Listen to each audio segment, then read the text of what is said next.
Dennis Bryan, author of Einstein, A Life. Why did you devote a chapter to Einstein's brain? It was such shocking news when I found out that somebody had got his brain, and it was exactly what he didn't want to happen. He told everyone that he didn't want any physical part of him to remain. He didn't want any memorials made to him. He didn't want his home made into a memorial. So that when I heard somebody had his brain and they were slicing it up to find out clues to his genius, I thought, this is perhaps the worst thing that could have ever happened to this man. Where is his brain? Several scientists have it. The man who took the brain has most of it, and a Japanese scientist has some, and there's a doctor in Philadelphia has other parts of it. And the conclusion is that it's absolutely ridiculous to search for genius in a brain, and that all they can say about it is it's remarkably healthy for a man his age. Who took the brain originally, and where is most of it now stored? The man who did the autopsy took most of the brain, and it's in Kansas, it's in bottles, and it's still in a very healthy state and still can be examined. How did he get it originally? He was doing the autopsy, and he purportedly asked Hans Albert, Einstein's son, if he could have the brain for medical reasons, for research, and he was given permission as long as there was no publicity about it. And immediately there was publicity in the New York Times saying the brain was available. And the man was at Princeton at the time, and he stored it in his basement. And when he divorced his wife, he left the brain for a time with his wife, who was very angry about it, saying things like, I wish they'd get this damn thing out of here. Thomas Harvey was his name, in Wichita, Kansas. That's right. And did you talk to him? I did several times. He's now working part-time in a plastic factory. He failed his medical exams when he took them again, so he can't act as a doctor. And he says that he may give this brain to the Hebrew University if they ask for it. And you also found that someone has his eyes. That was even more extraordinary. The man who had been his eye doctor in Princeton somehow appeared at the autopsy, asked permission if he could take the eyes, and was given permission, and has stored them in a bank vault ever since. And he says he's done it for his veneration for Einstein, not for any scientific purposes. And where are they stored? What city? They're somewhere in New Jersey in a bank vault. Who was Albert Einstein? He was an extraordinary young man who had a tremendously hard life as a young man. In college, or when he finished college, he almost starved because he couldn't get a job. He had antagonized his professors at the Zurich Polytechnic, and he was the only one of his colleagues who didn't get a job directly at that college. And the problem was he didn't know how to handle authority. He treated the professors in the same pleasant, easygoing way that he treated the cleaning women. And the professors in those days in Germany expected to be treated like minor royalty. And they said he knew it all, he wouldn't listen to them, and he missed all the lectures that didn't interest him, such as math. And the math professor said he was a lazy dog, was his summing up of Einstein. But to his friends, he was an intriguing, dynamic, spontaneous, and to one, a man called Marcel Grossman, who knew him at college only in these early days. Grossman went home to his parents and said, I've met a man who one day is going to be a very great man, which was an incredible prophecy when everybody else was saying, he's a lazy dog, he's not going to make it. What have you done in your life as a profession? Let's think now. At 16, World War II broke out. I had just graduated from Bromley Grammar School. Bromley, incidentally, was where H.G. Wells spent his boyhood. In Great Britain. In Great Britain. And for 2 years, I worked in Fleet Street as a reporter on the Irish News Service. We were reporting news of Irish people in Britain and Irish people, what they were doing in Ireland for British papers. I was really waiting to join the Royal Air Force. You couldn't do that till you were 18. I took a short course at Southampton University to join the Royal Air Force, became a bomber pilot. After the war, I did freelance writing. I wrote some plays. They were done in what you would call repertory companies and off-Broadway, the equivalent. And I emigrated to America in 1957, 2 years after Einstein had died. And what have you done since you've been in the States? I started by doing freelance writing. I worked for Scholastic magazines as an editor. I worked with a literary agency called Writers Literary Agency. And in the early 60s, I started writing. I wrote The Science of Crime Detection for Doubleday. I then wrote a novel called The Love-Minded, which got very good quotes from people like P.G. Wodehouse and Evan Thomas, quite different sort of writers. And always I've been intrigued with biography. When I was 17 in Fleet Street, I wrote an article about Lawrence of Arabia.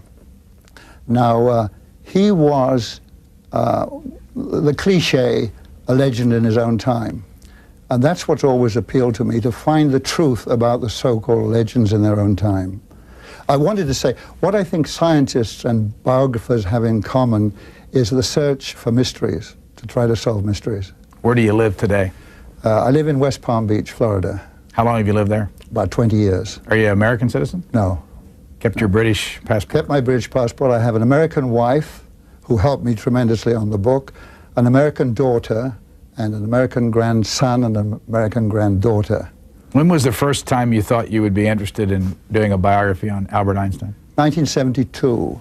I telephoned his secretary, Helen Dukas, about something entirely differently, and she began to talk about a seance that Einstein had attended in California in 1931 with his friend Upton Sinclair, who was very interested in psychic phenomena.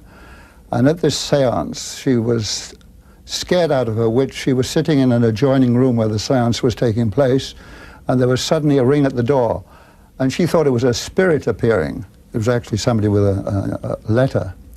And nothing had happened at the seance. And the people organizing it, including Upton Sinclair, gave the usual answer: there are unfriendly spirits in the circle. And one of the unfriendliest would have been Einstein, who was a complete rationalist and said, even if I saw a ghost, I wouldn't believe it. But strangely enough, he believed that telepathy might be possible.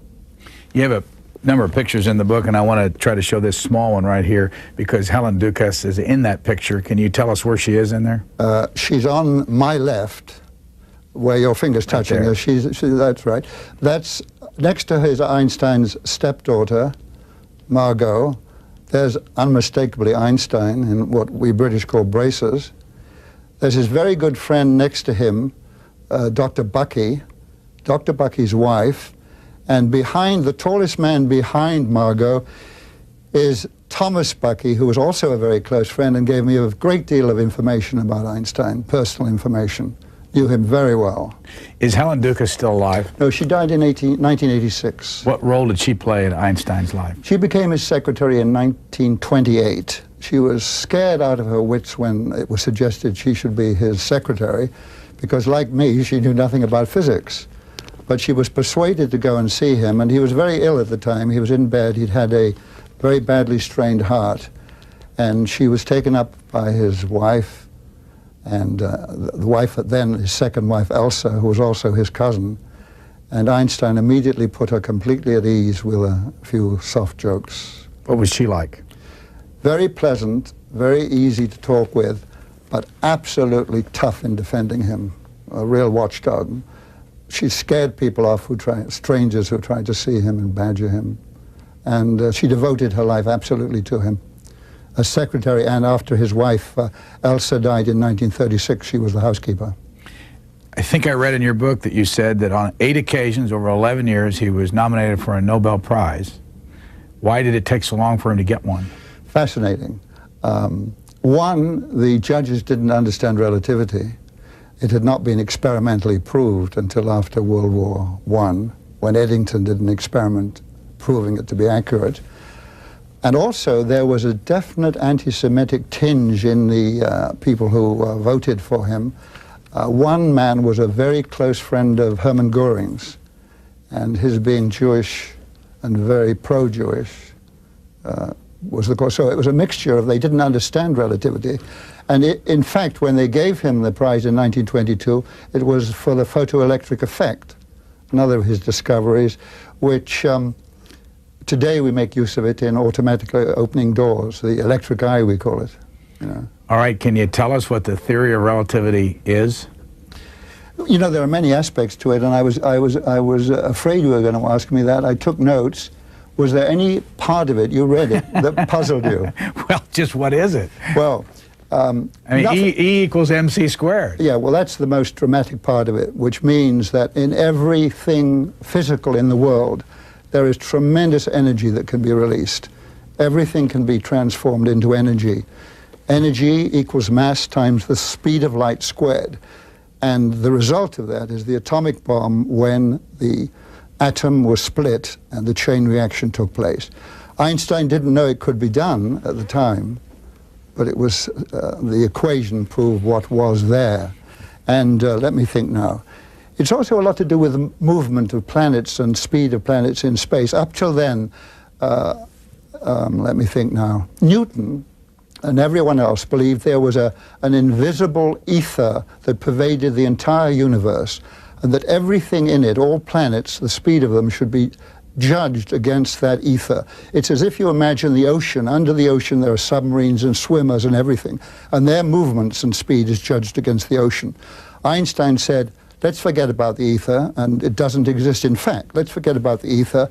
Everything should be judged relatively to each other, one planet against another. You have a It's all picture relative. in here, and then I'm going to read a joke in a moment that you put in the book from, here's a picture of Ashley Montague and Albert Einstein. What year was this taken, and what was their relationship? That's, I think, in the 30s, and the relationship was very interesting.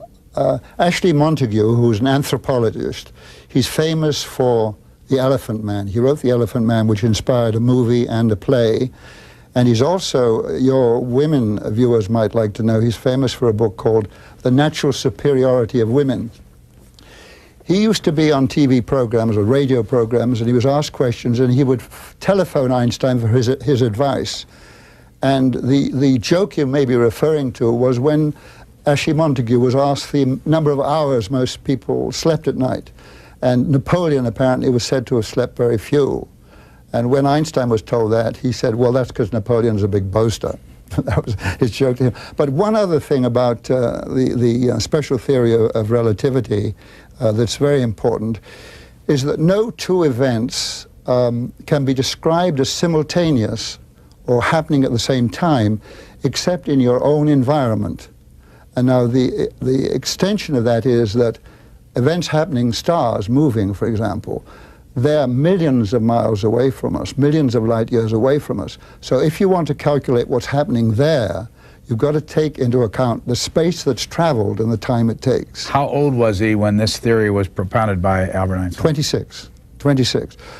4 or 5 tremendous theories came out all in the same year, almost in the same month, when he was 26 years old.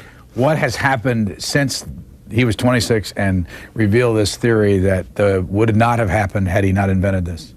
What has happened? In other words, in the world, what the bomb, for instance. Oh, well, that's the most dramatic thing that's happened. His formula led to the creation of the atomic bomb?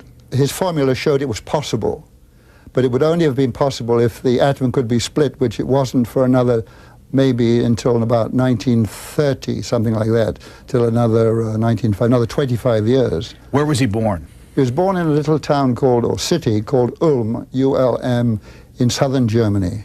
How long did he live there? Just as an infant. Then he moved with his family to Munich. His father was an electrical engineer, and he didn't do very well in Ulm, so he moved to Munich, which was a up-and-coming city. How long did he live there, and where did he go after that? He lived there till he was 15, when his family all moved to a place near Milan, where there was more opportunity for the electrical engineering. Einstein was left in school at 15, hated being left by his family, and wasn't doing well at school, wasn't getting on well with the teachers or the students, and he persuaded a doctor to say that he'd have a nervous breakdown if he wasn't allowed to leave and join his family.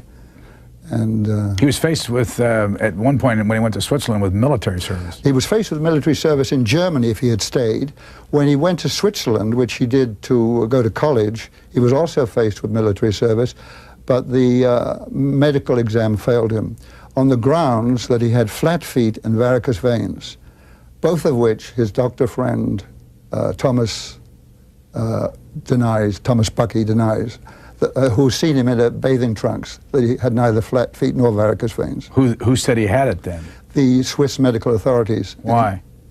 Because he had to have a medical exam to see if he was fit for the Swiss. But I mean, why did they lie about his condition? I don't think it would be. I don't think you'd call it a lie. I think you'd call it ineptitude, or maybe he had weaknesses then, which I don't know if flat feet can be cured. Maybe they can.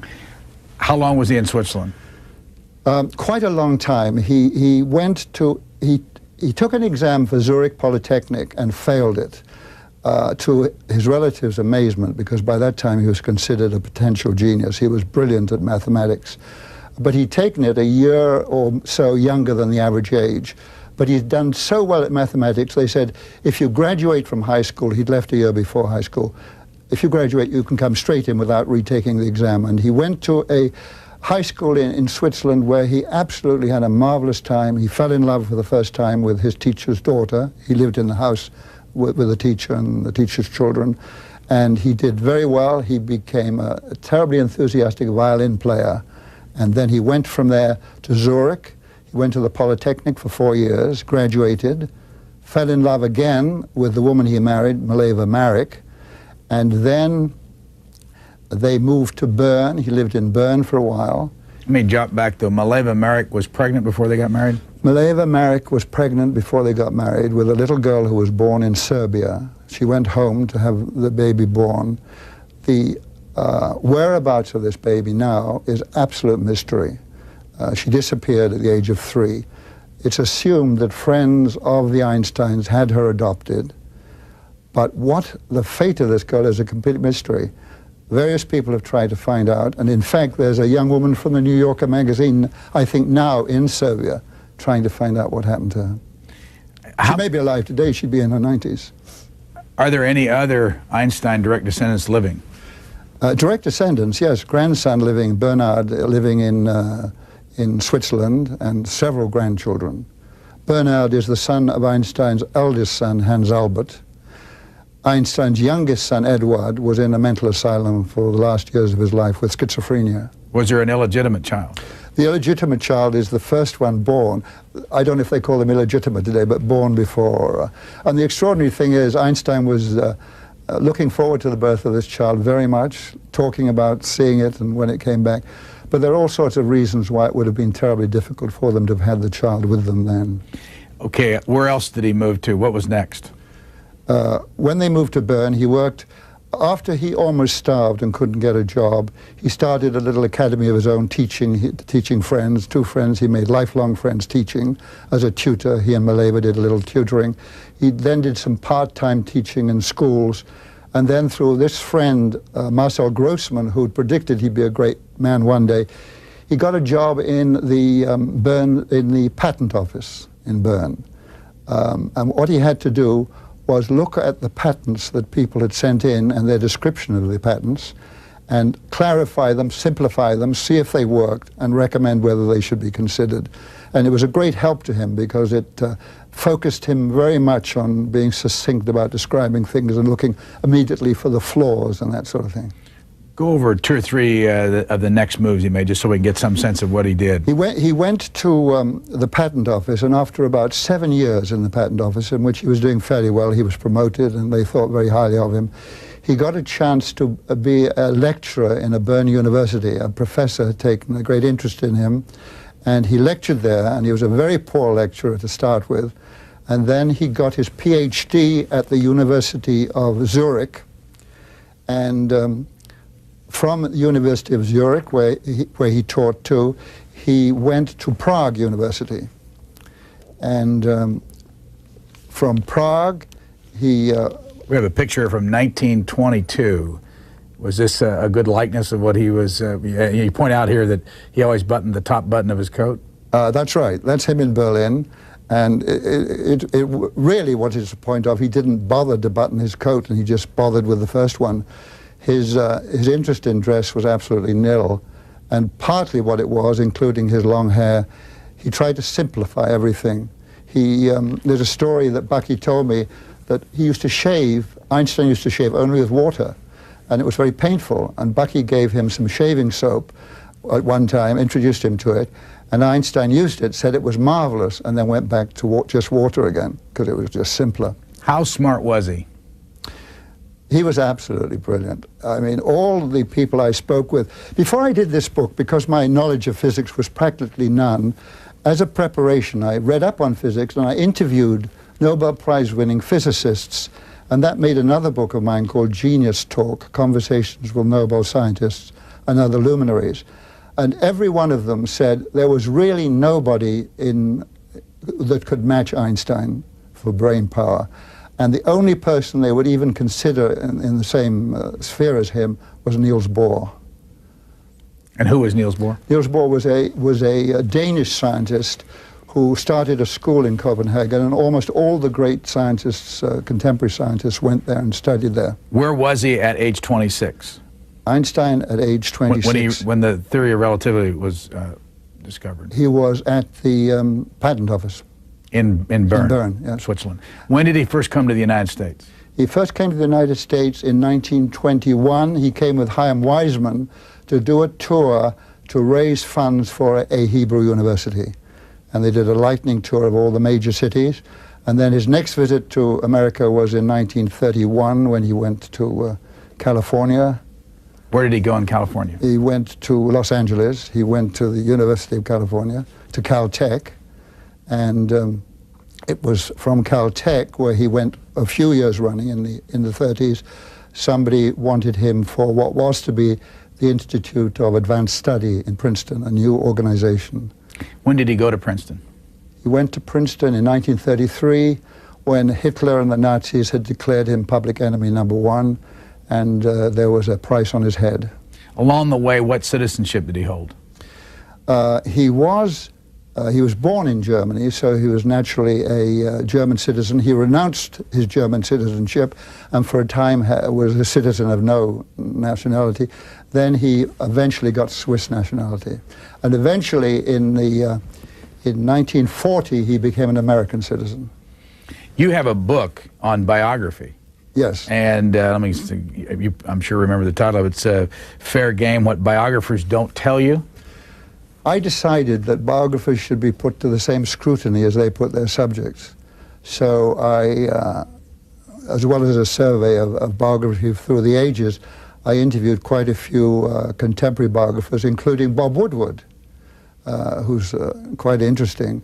And one of the things I got out of him is he told me the secret of how he, in confidence, the secret of how he interviewed Casey, the head of the CIA, when Casey was almost on his deathbed in Washington, and I believed him.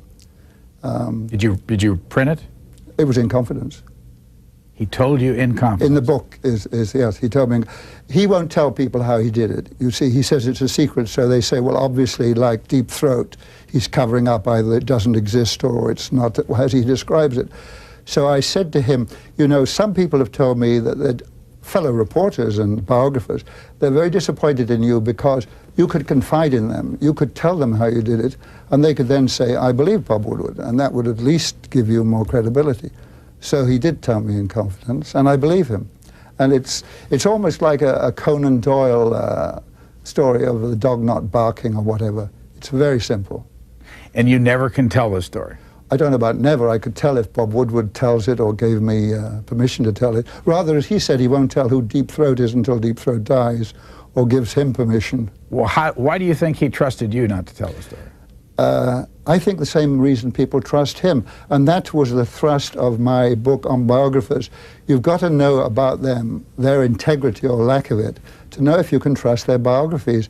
Because one of the people in that book, a contemporary biographer, faked an FBI document to follow his thesis. Who was that? I'd rather not tell you, but it's in the book. It's in the book? It's in what year did you publish the book? Quite recently. I think it's about 2 or 3 years ago. And what publisher? As a matter of fact, I can't remember because it's a very... Prometheus.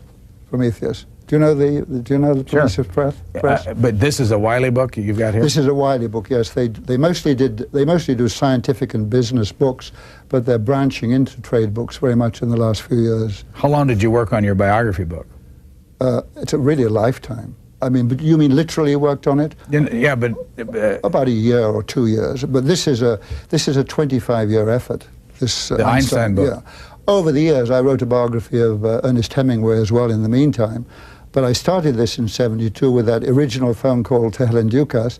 And then every library I'd go to, every book, that every biography that came out, I'd look in the index to see if there was any mention of Einstein to follow new information. Did you change the way you wrote this book based on your discoveries of writing the book about biographers?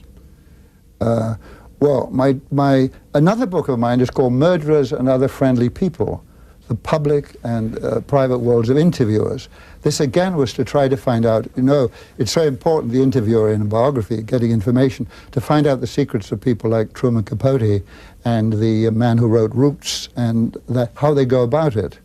So one, it helped me in interviewing technique in a sense, but what I developed over the years in Einstein was a tremendous admiration for him. I've never come across in life or in any book anyone who went out of his way to help strangers in distress. And there's a recent account of Raoul Wallenberg. It was in the US News and World Report. Apparently, he rescued tens of thousands of Hungarian Jews from the Nazis, a Swedish diplomat. Apparently, he was working for the American intelligence and funded by the American intelligence to rescue these Jews. And Einstein, in 1948, had written to Stalin saying, would you please release Raoul Wallenberg from prison? And Stalin, an assistant of Stalin's, wrote back to Einstein, I've looked for Raoul Wallenberg and I can't find him anywhere. But he went out of his way so much to help other people. Go back to the art of biography. When you interview someone, what kind of a technique do you use to get information? One, I think it's very important to know a great deal about the subject so that you can appear to know as much or more than they do about it. And in fact, when you write a biography like this, you know more about the man than practically anybody in the world, including his wife or his best friends, because you knew it from so many different sources.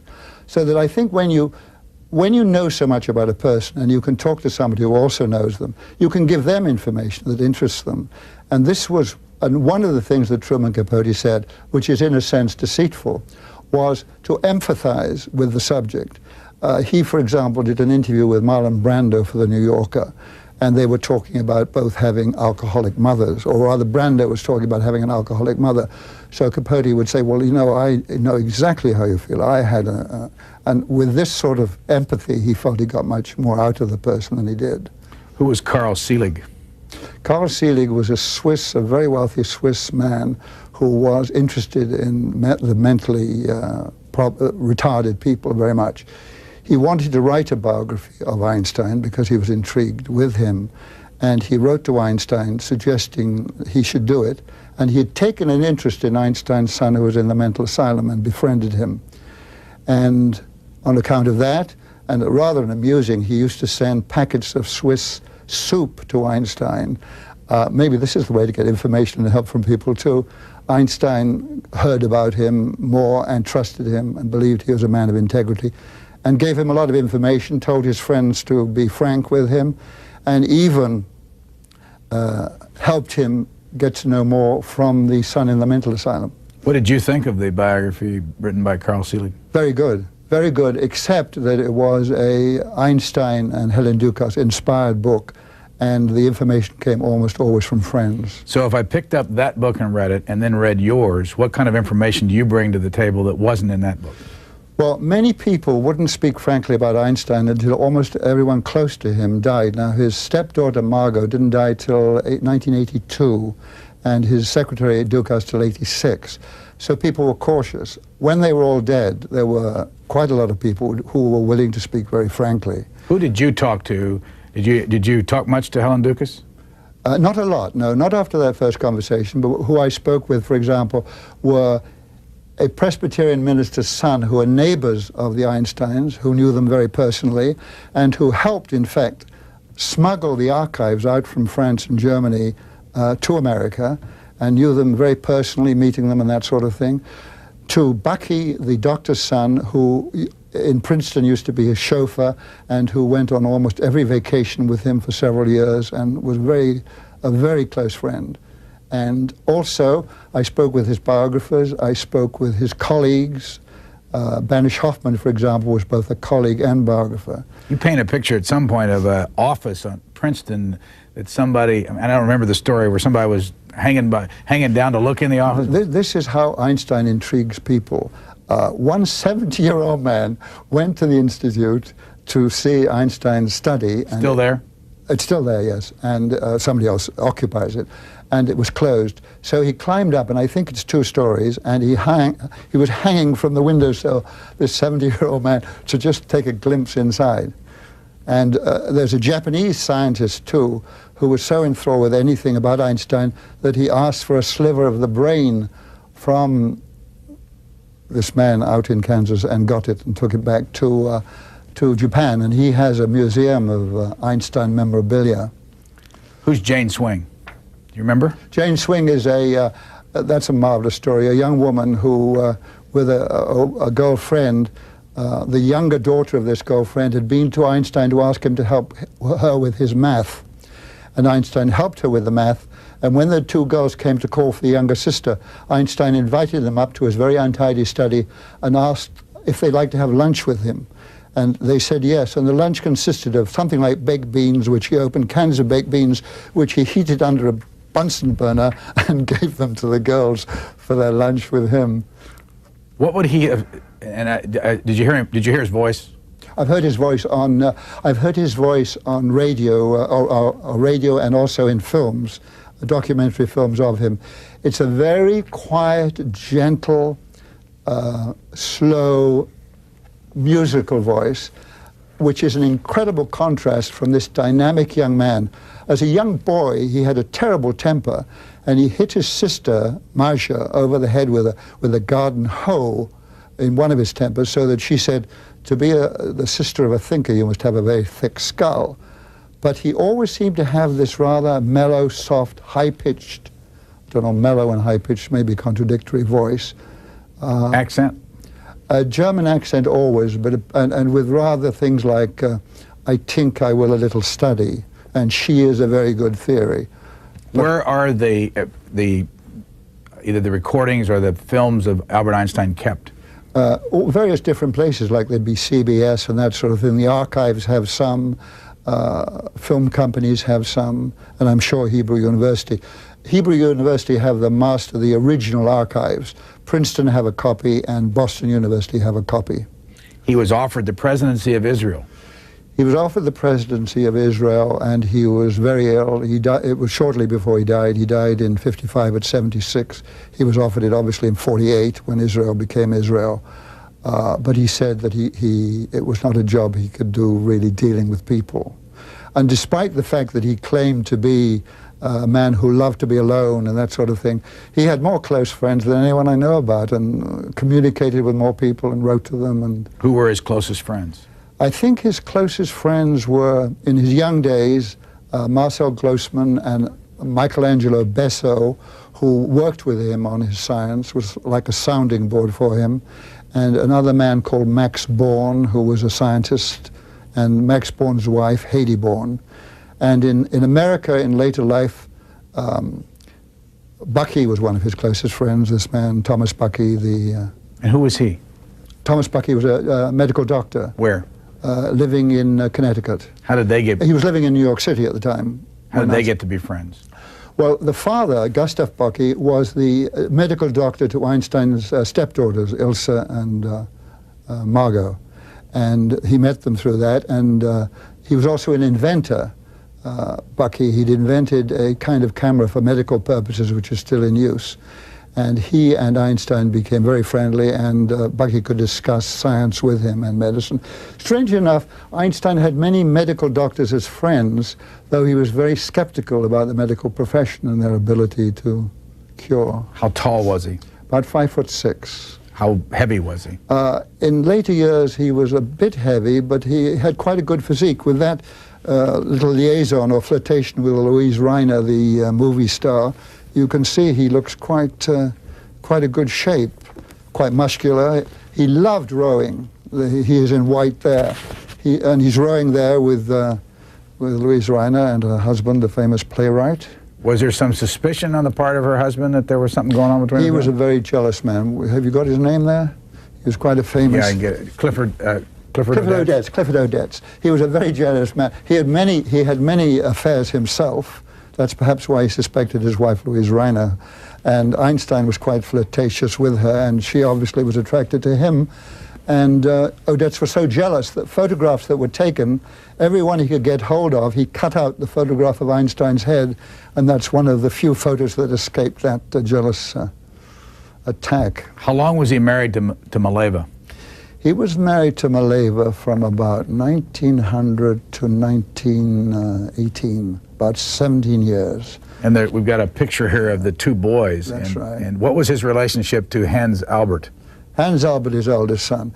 Well, in their young days, he was an adorable father. They adored him. He was very playful with them, and they found him fascinating, and he was very interested in their upbringing. But when the divorce happened, when there was the breakdown, he remained in Berlin, and she went back to Switzerland. And she felt that he was getting the boys to dislike him, the trouble with the divorce. And they remained with her pretty well for the rest of their lives until they grew up. The youngest boy went into the mental asylum as a schizophrenic. The eldest boy came over to America and became quite a prominent engineer, and he worked in California. And he quite occasionally saw his father. But Einstein was rather a remote father, although he was very fond of children and often very helpful for other people's children. When did he begin to have the affair with his second wife? During World War I. He was very unhappy with Mileva. I think partly the disappearance or whatever happened to this young first baby girl they had caused the first wife to be terribly miserable and depressed. And she had a sister who was very badly mentally retarded. And then he became interested in his cousin, Elsa. Interestingly enough, as she became his wife, his cousin's mother and his mother were sisters, and his father and his wife's father were brothers. They were cousins, rather. And then his second wife was his cousin? That's right. How close? Well, so close because Elsa's mother, his second wife, and his mother were sisters. So second cousin. Yeah, and Elsa's father and his father were cousins. So they're sisters and cousins of their... So it was very close. How long was he with his second wife before he divorced his first? 17 years with his first wife. But I mean, how long were they having an affair before they... Oh, well, it's hard to tell, but he was very ill in World War I because of the diet they had to go through in Germany, very ill, and she helped almost save his life. And then they became very close and friendly, and then they married. I think the affair maybe was for a few years. And then that marriage lasted until she died in 1936. She came across to Princeton with him. Did he ever remarry after that? He never remarried, no. He had many offers of marriage. Offers of marriage? Yeah, mostly in the mail. What would you say his relationship was overall with women, and vice versa? I think he was very fond of women. He had the almost typical view of men in those days that women were not as bright as men. In one rather embarrassing interview he said that in women, God may have created a sex without brains. But when Marie Curie was brought up to him, the Nobel Prize winner, he said, well, she may be an exception. Now, he must have found out quite differently when he met his first wife, Mileva, who was studying physics at Zurich Polytechnic with him. So over the years, he had a very much more, a higher view of women than that. But he was very fond of women, and they adored him. Any woman I spoke to who knew him, particularly his close friends, speak of him in terms of adoration. If you were sitting in the room with him, what would you see? What would you... I.F. Stone, the gadfly journalist, went to tea with Einstein and said it was like having tea with God. And I.F. Stone's son, who's also I interviewed for the book, said that the difference in their conversation was fascinating. Let me just interrupt to make sure the audience, this is not I.F. Stone. This is a picture of Fiorello LaGuardia, and do you know who the gentleman is in the middle? Yes, that's a rabbi. Stephen Weiss? Stephen Weiss, a famous American rabbi, laughing in there. That's Einstein was a great laugher. He laughed at almost any joke anyone told him, even if he'd heard it several times. People said because he was so kind and didn't want to hurt people. Didn't mean to interrupt, but you mentioned I.F. Stone, and you have a lot in here about I.F. Stone. Yeah. Who was he? That's new information, too. He was a liberal, left-wing journalist who attacked all the authority figures and had his own journal. He was based in Washington, D.C., called I.F. Stone's Weekly. And Einstein was one of the subscribers.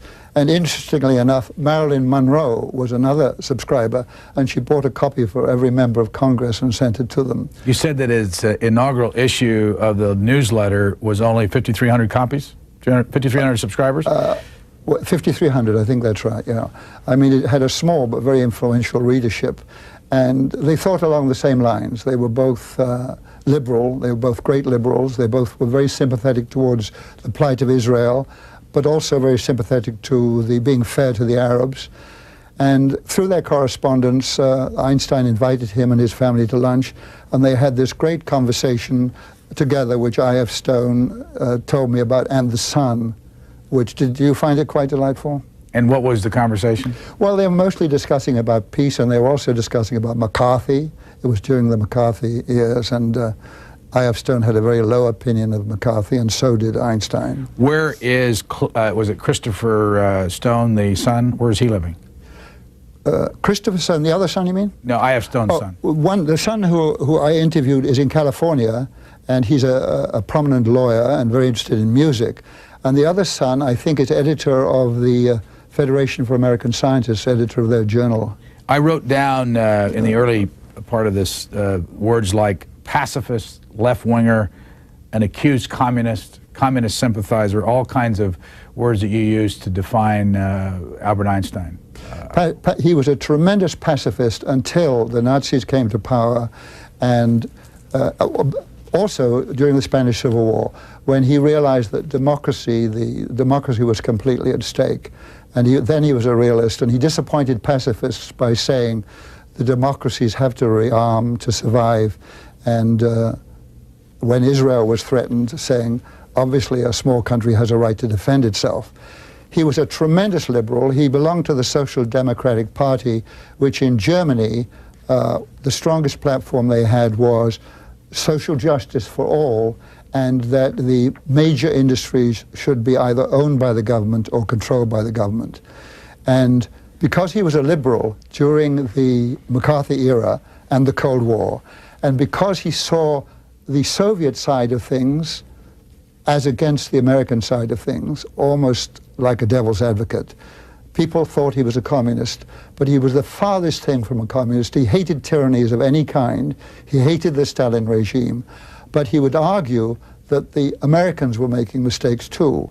And so when Sidney Hook, who was a philosopher and a well-known philosopher, argued with him in person and by letter defending America, Einstein would put the Russian or Soviet point of view, although he was definitely not for dictatorships, just to even the playing field sort of thing. The Rosenbergs. The Rosenbergs were accused of being atom bomb spies, which they almost inevitably were, and were sentenced to death and were executed. Einstein appealed that they should not be executed, saying that it was possible they were spies, but we were at peace. Nobody else in such circumstances would be executed. It was obviously a political thing for their execution and appealing for their lives. Of course, he wasn't successful. You say that he was loved and hated, and go back to the time when he was hated the most. How would we have seen that if we were alive when he was? He was hated by the Germans, of course the Nazis, because he was almost regarded as the representative of Jews in Germany, the representative of Jewish intellectuals, and he spoke out against the Nazis. And in fact, when they put a price on his head and people threatened to kill him, and he was in Belgium and being protected by the Queen of Belgium, who was a friend of his, strangely enough, and who secretly, she had detectives guard him. When his wife begged him to stop talking out against the Nazis, to keep quiet. His life was in danger. He refused to keep quiet. He said, "I wouldn't be Einstein if I kept quiet." He was physically a very courageous man as well as morally. What do you think his reaction would be if he came back today and saw that a lot of the papers coming out of the Soviet Union show that some of the people he was defending were actually communists? Who, for example? The Rosenbergs or the Whittaker Chambers story about Alger Hiss and some of those? He wasn't defending Alger Hiss. I don't think he got involved with Alger Hiss. And he didn't deny that the Rosenbergs may have been spies. And he wouldn't have approved of their being spies. But he just said that to kill them, particularly the parents of two young boys, for spying in wartime with theoretically an ally, the death penalty was not fair, not just. Social justice was a tremendously strong. What was his relationship to J. Robert Oppenheimer? Ostensibly, Oppenheimer was his boss when Oppenheimer was in charge of the Institute for Advanced Study, and it was a mutual admiration as scientists. And when Oppenheimer was accused of being a communist or rather a security risk, Einstein defended him because he knew, and others knew, that everything about Oppenheimer that was being revealed then was known before he was cleared to head the project to produce the atom bomb. Again, he thought it was a political witch hunt because of the McCarthy era. What was the 6-1 vote? He tried to intervene. I remember writing it down that Mr. Oppenheimer lost that vote on whether or not, I think he was... That must have been security clearance. It was, yeah. It's the members voted 6-1 not to reinstate his clearance. That's right. Eventually, apparently, he was exonerated by President L.B. Johnson in the White House. So what would you say was, in the end, was Albert Einstein's direct relationship to the building of the atom bomb? No relationship at all to the building of well, no, let me start again. He wrote the formula E equals mc squared. The splitting of the atom bomb, the splitting of the atom was discovered by accident by a man called Otto Hahn in the 30s, but he didn't know what he'd done.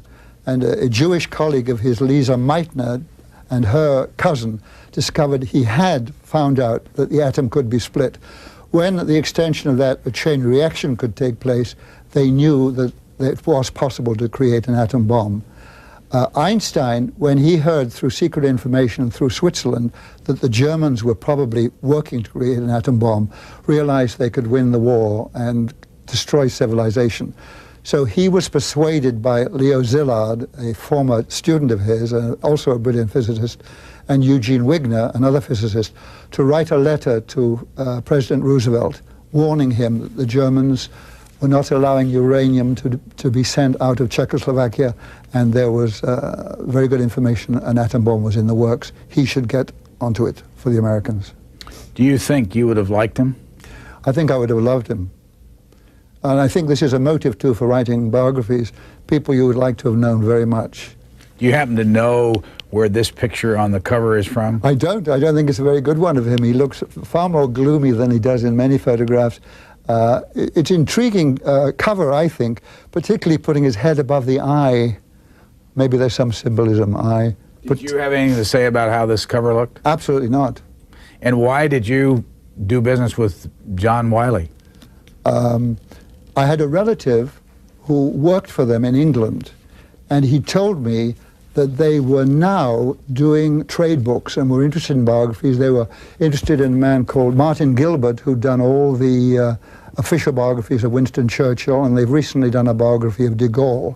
So knowing they were a scientific publisher and were now doing trade books, it seemed ideal for me. So I contacted them without mentioning my relative at all. There was no influence at all in this, and they were interested. Is it an American company? Oh, yes. Yes, and I think it's from the 19th century. And then you have your dedication, and who are these folks? My wife, Martine, who came to every archive, we worked together. Every word of the book she went over and often criticized, and I rewrote frequently from her point of view. Danielle, my daughter, who lives in Leesburg and works in Washington, D.C. She's the president of POGO, the Project on Government Oversight. It's a watchdog group that investigates fraud and abuse in government and in big corporations. My grandson and my granddaughter, Alex and Emma. And where are they? My daughter and my grandchildren live in Leesburg. My wife is in an adjoining room. Where'd you meet your wife? I met my wife in England. She was in Ormskirk near Liverpool. She was my sister Rosemary's best friend. How long have you been married? We've been married since the 60s, the early 60s. 35 years. And how, when this book you say took 25 years, how do you feel about it when it was over? Did you like it? I read it again because I find him so fascinating. Look at that incident, for example, where he's having his portrait painted and a letter comes in saying a woman is in despair, her son believes he's Jesus Christ and he's isolated himself on a mountaintop and he won't come down for anyone except Albert Einstein. If Albert Einstein will talk to him. Now here's a man who may be dangerous, he's maybe mad. Einstein agrees to see him. The women in Einstein's household are really frightened what's going to happen. The man comes and looks rather frightening. Einstein goes walking in the woods with him and talks with him, and this man thinks he's Jesus Christ, and Einstein says to him, well, you know, Jesus Christ was a fisher of men. He wouldn't be stuck up a mountain. Apparently this worked. Apparently the man then came down. But the interesting part is Einstein says, it seems so peaceful, the sort of life this man talked about, that I wonder if he's the sane one and we're the lunatics. Somebody knocked on his door at midnight, demanding to see him? A woman who was mentally disturbed. He had a lot of these strange people coming. There was a man who was, again, on this communist thing under the McCarthy. He was being called up in the McCarthy hearings and was very worried. He knocked on the door. Helen Dukas answered, and to protect Einstein, which she always did.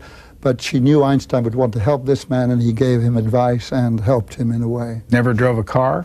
Never drove a car, but loved driving his little simple boat with just with no outboard or inboard motor, and no, I don't think he had any protection, any floating device, and would drive it daringly at other boats and just swerve aside at the last moment. He loved sailing. He loved playing his violin. There's the spontaneity of him as a young man. He's told somebody in an attic is playing a Mozart on the piano, and he doesn't know who it is. He breaks into the house, runs up, says, keep playing. He's got his violin with him, and he finishes this this piece with this old woman. And have you been down to the Einstein statue in Washington, right across from the Vietnam Memorial? I've been previously, and I tried to see it driving in, but I didn't see it. And you say you've never seen it? I have seen it. I've seen it previously, yes. What do you think of it? It's not good of him, I don't think. Why not?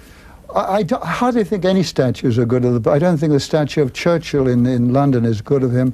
I don't know, having seen him on film and seeing these photos and him playing Ludo with this game with this little boy, there he is for us. I think that's quite a good bust of him in that photograph. I don't know how clear it'll come out.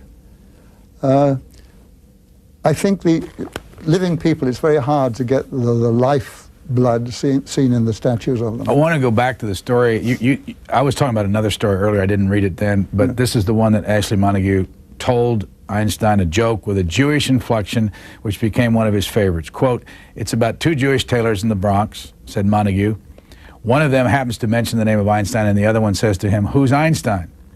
He says, 'You schlemiel, who's Einstein? He's the only the biggest scientist in the world.' What is he the biggest scientist in the world for? Relativity. What's relativity? He says, 'Schlemiel, this is relativity. Supposing an old lady sits in your lap for a minute seems like an hour, but if a beautiful girl sits in your lap for an hour seems like a minute. And this is relativity?' His companion asks. 'Yes,' he replies, 'that's relativity. And from this he earns a living?' Einstein laughed heartily and said it was one of the best explanations of relativity he had ever heard." Well, it's very funny, but of course it isn't a good explanation of relativity, which isn't what seems, but what in fact is. What is the quantum theory? The quantum theory, now this is fascinating because it started off with a man called Max Planck, who was a German scientist, who discovered that in electromagnetic phenomena, things didn't come in a solid stream, but were broken up into little pieces, like bullet pieces called quanta, little parts. And this absolutely was so new and almost frightening to the scientific community. It developed from there. And the essence of it is that in the subatomic world, no single particle, you cannot predict the behavior of any single particle. Prediction is impossible. So that this brought forth from Einstein the very famous saying, he was opposed to it. His saying was, God does not play dice. I can't believe God plays dice. Because he thought you would be able in time to predict what these particles did. Now, an interesting story about this is that John Wheeler of Princeton, who was a colleague of the great Niels Bohr and is a very highly reputed scientist, I was discussing quantum theory with him for this book, Genius Talk. And I said, as he was discussing it, I said, I see. And he said, you do? I said, well, I mean, I see, I'm following what you're saying. He said, I'm glad you say that, because if anyone tells you they understand quantum theory, they're lying. It's a very difficult and complicated field. You said that the FBI had a 1,600-page file on Albert Yep, Einstein. that's right. What was in it? Did you look at it? Oh, absolutely, absolutely. Pretty well the whole 1,600 pages. Almost all garbage. They would take anything that came, often from lunatics or anonymous people writing from anywhere, accusing him of working on a death ray, of a plan to take over Hollywood and make it the movie capital for communists. And they themselves seemed scared to interview him. Hoover himself seemed scared all his life to interview Einstein because of influential friends. And when they couldn't get to Einstein or find out about him, because they suspected him and his secretary Dukas of maybe being helping communist spies rather, or being communist spies themselves. So when they couldn't get to Einstein, they started investigating Helen Dukas and looking at all her outgoing mail and incoming mail, and doing tests on all the letters and all this sort of thing they did. And absolute nonsense, because they were the most innocent people in the world, the most democratic people in the world. Where is the most material located? If somebody wants to go see a museum or a home or something, Einstein, where would they go? Well, the most material is in the archives, which are in these places, Hebrew University, Princeton University, and Boston University. They're coming out in separate volumes over probably the next quarter of a century. About 5 volumes have already come out, giving you the scientific work as well as the letters to and from Einstein. And if anybody wants a really good scientific book on Einstein in absolute detail, scientists, it's by Abraham Peiss, called Subtle is the Lord. That's a great book. And we're out of time. Here's the cover of the book, Einstein, A Life by Dennis Bryan. We thank you very much. Thank you very much.